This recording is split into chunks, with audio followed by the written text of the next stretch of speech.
할렐루야. 두려움을 지우고 라는 제목으로 하나님 말씀 같이 나누겠습니다. 오늘 본문은 다윗의 인생의 후반전이 어떠했는지에 대해서 단적으로 얘기를 해주고 있습니다. 다윗 인생의 전반전은 어땠습니까? 그 인생의 전반전이 우리가 알고 있는 다윗이라는 이름만으로 생각해 봤을 때에 화려했을 것 같고 또 좋았을 것 같고 또 금수저와 같았을 것 같고 그렇게 괜찮았나요? 그렇지 않았어요. 그의 인생의 전반전은 암울하고 우울했었죠. 평범한 목동의 삶이었어요. 목동의 삶이라는 것이 사실 평범할 수는 없어요. 왜냐하면 그 당시에 사회계층상 가장 하층민의 삶이 바로 이 목동의 삶이었거든요. 그러니까 인정받지 못하고 사람들에게 기억되지 않고 가장 낮은 자리에 있었던 것이 이제 다윗의 삶이고, 또한 그 가정 안에서도 가족 내의 일원으로서 인정받지 못하는, 자식으로서 인정받지 못하는 어린 시절의 그 아픈 기억도 있는 것이죠.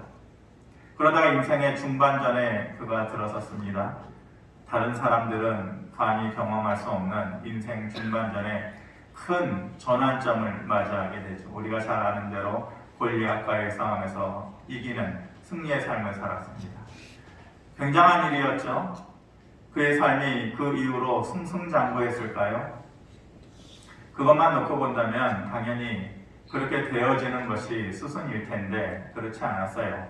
뜻밖에도 가장 가까운 곳에서 밀어주고 끌어줘야 할 사울왕이 질투하고 미워하고 그의 인생이 평생토록 도망다니는 그러한 삶이었죠.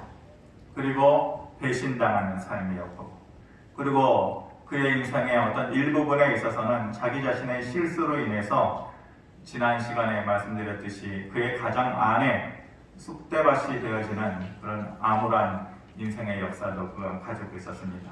이렇게 다윗이라는 사람의 삶이라는 것이 파란만장한 삶이었는데, 그러다가 맞이한 인생의 그 후반전의 삶이라는 것이 어떠했는가, 그것을 보여줍니다. 저는 말씀을 준비하면서 2023년도가 우리 인생의 후반전이 됐으면 어땠어요?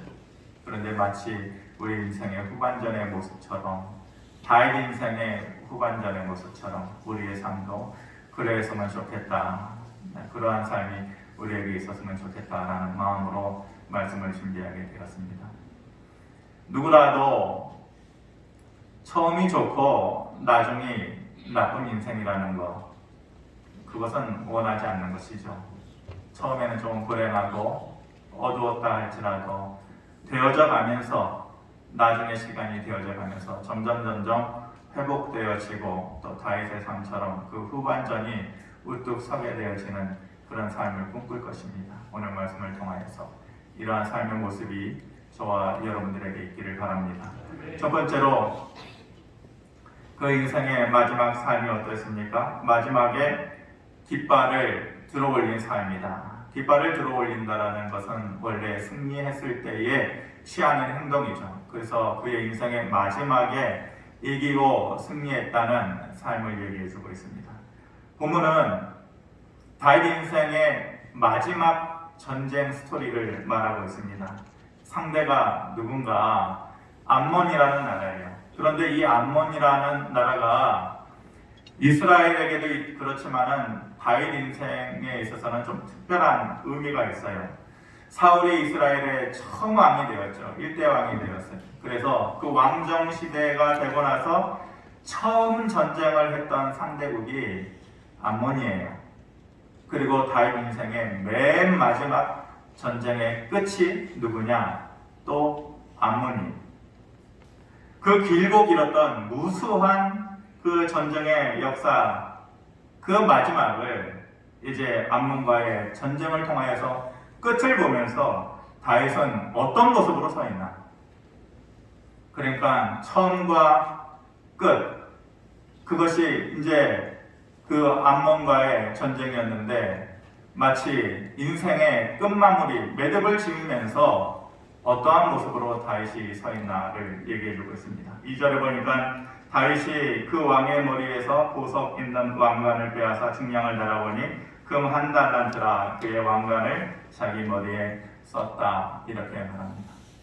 암몬과의 전쟁에서 금관을 얻어오게 되었어요. 전리품으로. 그런데 그 보석에 무게를 갈았더니 금이 한 달란트였다. 한 달란트가 어느 정도의 무게일까요? 요즘으로 치면 한 34kg 정도 됩니다. 예, 이제는 좀 익숙해지셔서 놀라는 표정을 좀 하시네요. 예, 마스크 너머라 제가 느끼기는 좀 어렵지만은, 예, 금 34kg, 요즘으로 계산하면 제가 찾아봤더니 요즘은 한 1kg가 9천만 원에서 한 1억 정도의 거래가 되더라고요. 34kg에는 놀라도 1억에는 놀라지 않고, 예, 굉장한 분들이군요. 그러니까 계산해 보면은 엄청난 금액이죠. 딱 요즘에 그 금액으로 거래가 되었을 거라 생각되지는 않지만은 어찌되었건 상당한 가치를 가지고 있고 무게를 가지고 있는 그러한 금 왕관을 다윗이 암몬으로부터 빼앗게 되어지는 것입니다. 이것이 의미하는 것은 무엇인가? 물론 다윗이 그 무거운 34kg나 되는 왕관을 늘 쓰고 있지는 않았죠. 목이 견뎌나실 것 같지는 않으니까. 하지만 상징적인 의미로서 국가적인 큰 대소사가 있었을 때에는 아마도 그 왕관을 썼을 것이다. 그것이 무엇을 의미하는 것인가? 내 인생의 마지막 전쟁에 있어서 내가 암몬이라는 나라를 처음 전쟁의 시작과 끝을 함에 있어서 이제는 그들을 내 무릎 앞에 꿇게 하였다라는 그러한 상징적인 의미를 가지고 있는 것이죠. 3절에 보면은 또 이렇게 얘기합니다. 그 가운데 백성을 끌어내어 톱과 새도끼와 돌소래로 일하게 하니라. 다윗이 암몬 자손의 모든 성읍을 이같이 하고 다윗이 모든 백성과 함께 예루살렘으로 돌아왔다. 개선 장군처럼 예루살렘으로 돌아오기 직전에 어떤 모습이 있었느냐? 암몬의 백성들을 끌어내어 톱과 새도끼와 돌서래로 일하게 하였다. 우리가 썰애질 한다. 저도 이제 농사를 지어본 경험은 없지만은 그래도 이 도구가 어떤 도구인 정도는 아니까 시골의 그 느낌을 아니까 썰애질을 하다. 썰애가 뭐 하는 기구입니까? 땅 가는 기구죠. 그림에 보면은 저렇게 땅이 좀 흙이 딱딱하고 또 크기가 크고 고르지 않으면은 농사짓기가 쉽지 않은 것이죠. 그래서 소를 통해서 이 썰애질을 하면은 땅의 울퉁불퉁한 부분들을 고르게 이렇게 펴고 또 평평하게 땅을 고르는 데 있어서 쓰는 도구가 이제 썰애인데, 보통은 그림에서 보는 것처럼 썰애를 무엇이 끕니까? 소가 끄는 거죠, 소가. 그런데 여기서는 지금 누가 썰애질을 한다고 그랬어요? 암몬 백성을 끌어내어서 돌소래로 일하게 하였다라는 것이죠. 소가 끌어야 되는데 암몬 백성들을 끌게 했다라는 것이에요. 이것이 뭘 말하는 것이에요? 전쟁에 있어서 처음과 끝에 괴로움을 주었던 그 대상이 이제는 내 발 앞에 있다. 내 무릎 앞에 있다. 그들의 앞에 내가 우뚝 서서 최후의 승리를 하게 되었다라는 것을 상징적으로 얘기해 주는 것입니다. 저는 우리의 삶이 그래야 된다고 생각해요. 인생의 수많은 굴곡이 있었어도 마지막에 승리의 깃발을 올릴 수 있는 그런 삶. 2023년도를 살아가면서 우리의 삶이 마치 인생의 다윗의 후반전처럼 우리의 삶이 그렇게 최후의 승리의 깃발을 들어 올릴 수 있는 하나님의 능력이 저와 여러분들과 가정에 넘치기를 주의 이름으로 축원합니다. 다윗 인생의 마지막 그 인생의 두 번째 모습은 어땠는가? 인생의 모든 것이 형통하게 되어지는 삶으로 그의 삶이 변해가고 있는 것이죠. 4절에서 8절까지 보면은, 다음 슬라이드를 보면은 4절에서 8절까지 보면은 다윗의 부하들이 전쟁에 나가서 어떤 승리를 거두었는지에 대해서 이제 설명을 해주고 있습니다. 4절에 보면은 다윗의 부하 중에 19개가 블레셋 장수 10배라는 사람을 죽였다 하고, 5절에 보면 다윗의 부하 엘하나니 골리앗의 아후 라흐미를 죽이고, 7절에는 요나단이 손과 발에 가락이 하나씩 더 있는, 그러니까 손가락, 발가락이 6개씩 있는 비정상적으로 보이지만 그 당시에 거인족들에게 나타나는 그러한 현상이거든요. 그러한 거인 장수를 죽였다라고 하는 것이죠. 나가기만 하면은 다윗의 부하들이 늘 이기고 돌아오는 거예요. 질 수 없는 삶을 사는 것이죠. 다윗의 주변에 다윗을 위해서 각자의 역할을 충실하게 해내는 사람들로 널려 있었던 거죠. 다윗이 걱정할 것이 하나도 없는, 모든 것이 형통하게 돌아가는, 걱정할 것이 없는 다윗의 삶으로 변했다라는 것이죠. 다윗의 삶이라는 것은 걱정할 것으로 넘쳐났던 삶 아닙니까? 어린 시절은 어린 시절대로, 중년은 중년대로 걱정할 것이 참 많았던 인생인데, 그 인생의 후반전에는 걱정할 것이 전혀 없이 모든 것이 톱니바퀴 돌아가듯이 형통하게 되어지면서 주변의 사람들에 의해서 세워지는 그러한 삶을 살게 되었다는 것이죠.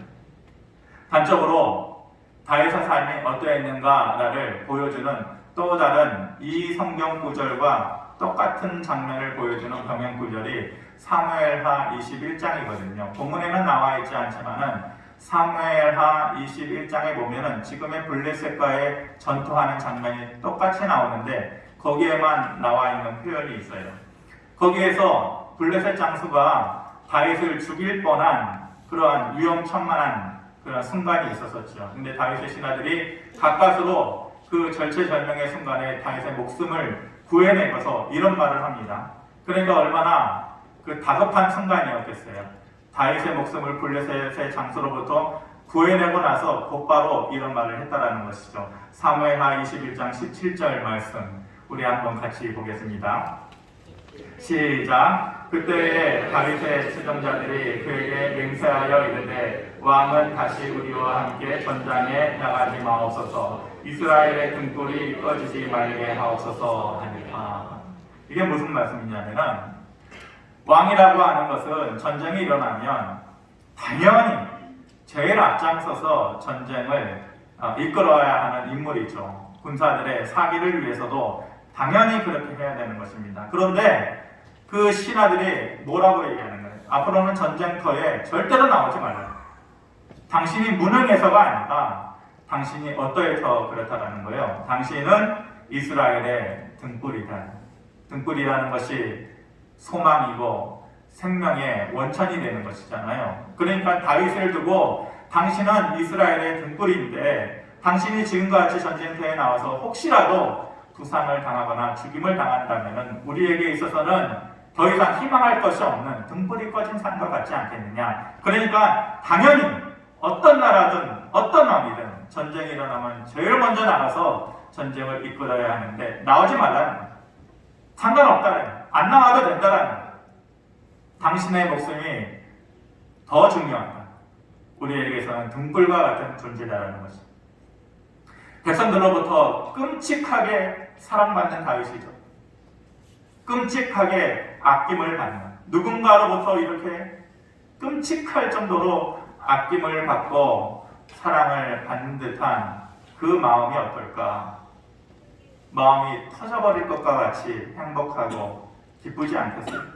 이 다윗의 삶이라는 것이 그랬다는 거예요. 우리가 흔히 형통이라는 말을 할 때 그 사전적인 의미가 뭐냐면은 뜻한 대로 잘 되어져 간다. 뜻한 대로. 그러니까 마음 먹은 대로 잘 되어져요. 내가 무엇을 생각만 하고 계획만 하고 머릿속에 가지고 있으면은 그냥 되어지는 거예요. 그것을 뭐라 그러냐? 형통이라 그래요. 형통. 그런데 다윗은 뜻하지 않아도 잘 돼요. 뜻한 대로 잘 되어지는 것도 복인데, 다윗의 삶이라는 것은 그 주변의 사람들이 다 각자의 역할을 제때제때 해줌으로 인해서 내가 뜻하지 않아도 모든 것이 잘 되어지는 그러한 이런 것을 우리가 만사 형통이라고 할 수 있겠죠. 그런 삶입니다. 제가 은혜로 되어지는 삶이다라는 것에 대해서 자주 강조를 했습니다. 은혜로 되어지는 삶이라는 것은 찬송가에 나오는 것처럼 힘쓰고 애씀이 없을지라도, 물론 우리가 살아갈 때에 힘쓰고 애쓰면서 살아가야 되죠. 근데 힘쓰고 애쓴다고 모든 것이 잘 되어지는 것 아니거든요. 그렇다고 형통하게 되어지는 것 아니거든요. 특별한 하나님의 도우심이 있어서 내 힘으로 힘쓰고 애씀이 없을지라도 생수의 강가로 내 발걸음을 인도해 주시고 내 삶에 부족함이 없게 하시는 그런 삶, 모든 것이 제때 째깍째깍 톱니바퀴 돌아가듯이 그렇게 돌아가서 그렇게 모든 것이 형통하게 되어지는 것이 은혜로 되어지는 삶입니다. 내가 좀 무능해도 되어지는 거예요. 내가 좀 부족해도 되어지는 거예요. 사람들에게 있어서는 손가락질 받는 연약한 자라도 하나님의 도우시는 손길이 있으면 되어지는 거예요.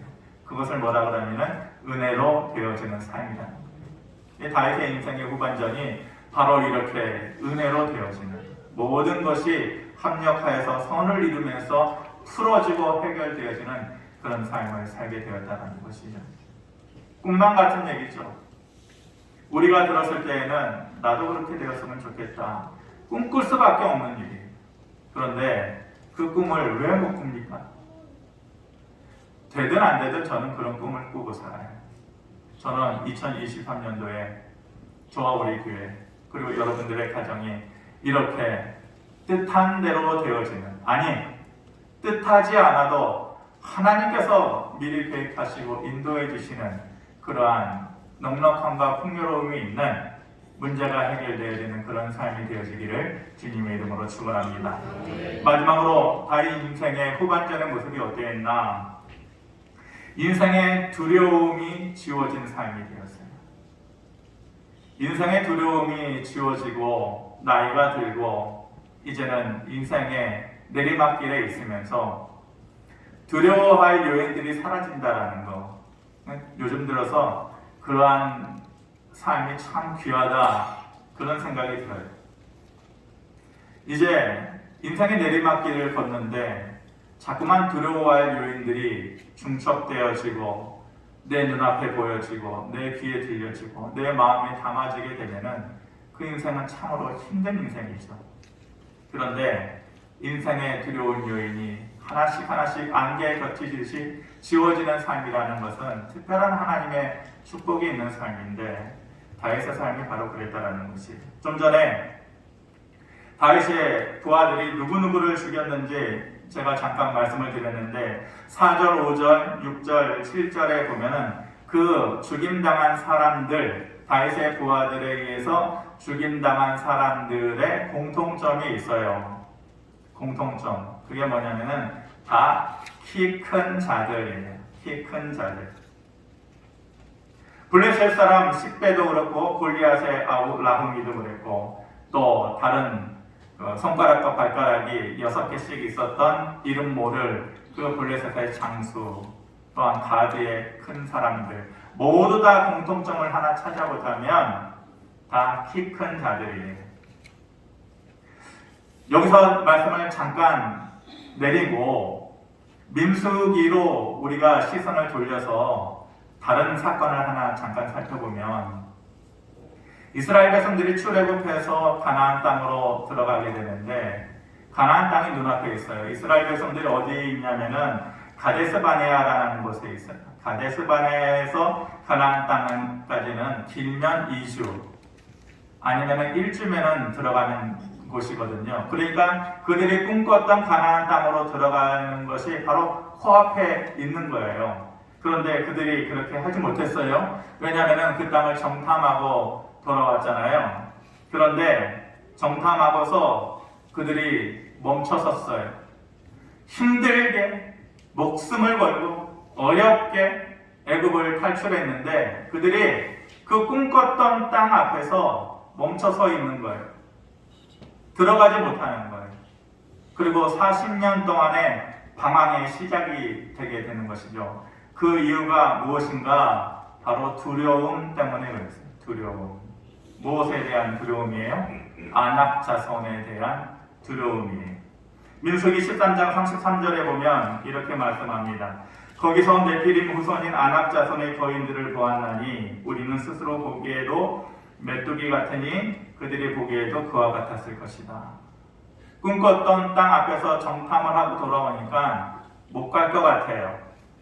그들에게는 너무 큰 사람들이 있어요. 전쟁을 하고 싸워봤자 도저히 이길 것 같지 않아요.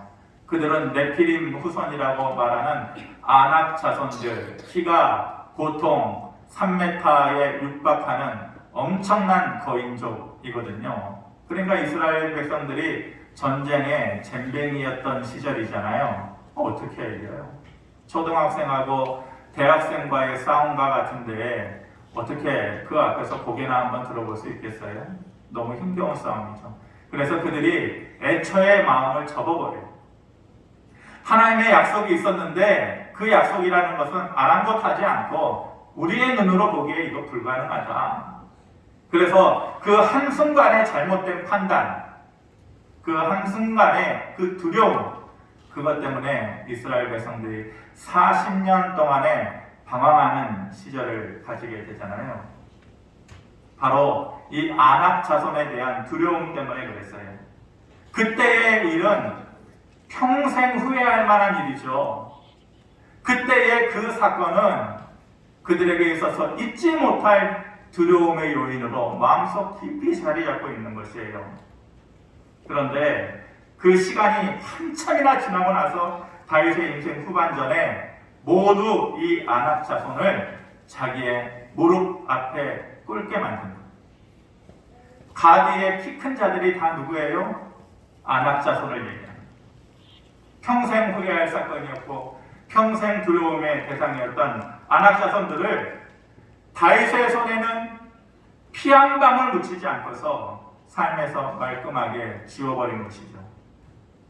그리고 평생 남아있었던 두려움의 요인으로 있었던 그 기억을 이제는 비로소 그 인생의 후반전에 마음속에서 지워버릴 수가 있었던 것이에요. 짓눌렸던 두려움의 요인이 말끔하게 사라진 것이죠. 제가 기억을 해보면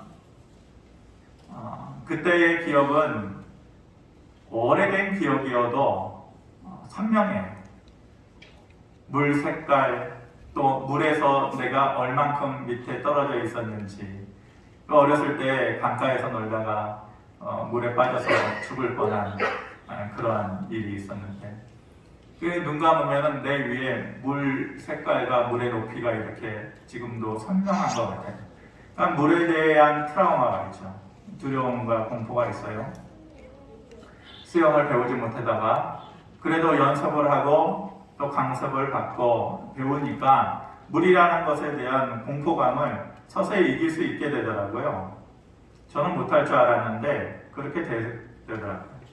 사람들마다 살면서 두려움의 요인들이 있어요. 어떤 사람들은 좁은 공간에 있으면은 강박증을 느끼는 사람도 있고, 또 높은 곳에 이르면은 고소공포증을 느끼는 사람들도 있어요. 그런데 그런 트라우마가 있다 할지라도 제 경우가 모든 경우에 소통되는지는 모르겠지만 어느 정도 인간적인 노력을 하고 또 힘을 쓰면 그런 트라우마, 그런 두려움은 이겨낼 수가 있다라는 거죠. 거기에는 아마 여러분들도 동의하실 텐데, 그런데 그러한 두려움의 요인들은 노력으로 이길 수 있는데 삶에서 느껴지는 삶의 두려움은 노력으로 잘 지워지지가 않아요. 삶의 두려움은 애써가지고 지워버릴 수가 없어요. 그런 것은 계속해서 우리의 삶에 잔재처럼 남아가지고 우리의 마음을 옥죄어오는 것이죠. 괴롭혀오는 것이죠. 여러분들의 삶의 두려움이라는 것이 누구라도 다 있을 텐데 여러분들은 어떤 것이 내 개인의 두려움이라고 생각합니까? 그것이 무엇이든지 간에 다윗의 인생의 후반전에 누렸던 그러한 아낙 자손에 대한 두려움이 말끔하게 씻어지고 그 키 큰 자들이 다윗 앞에서 속절없이 무너지고 죽임당한 그 사건처럼 우리가 가지고 있었던 그 모든 인생의 두려움의 요인들이 안개에 거치듯이 다 씻겨 나가는 그러한 하나님의 축복이 있기를 원합니다. 어떤 사람들은 사랑에 대한 두려움이 있겠죠.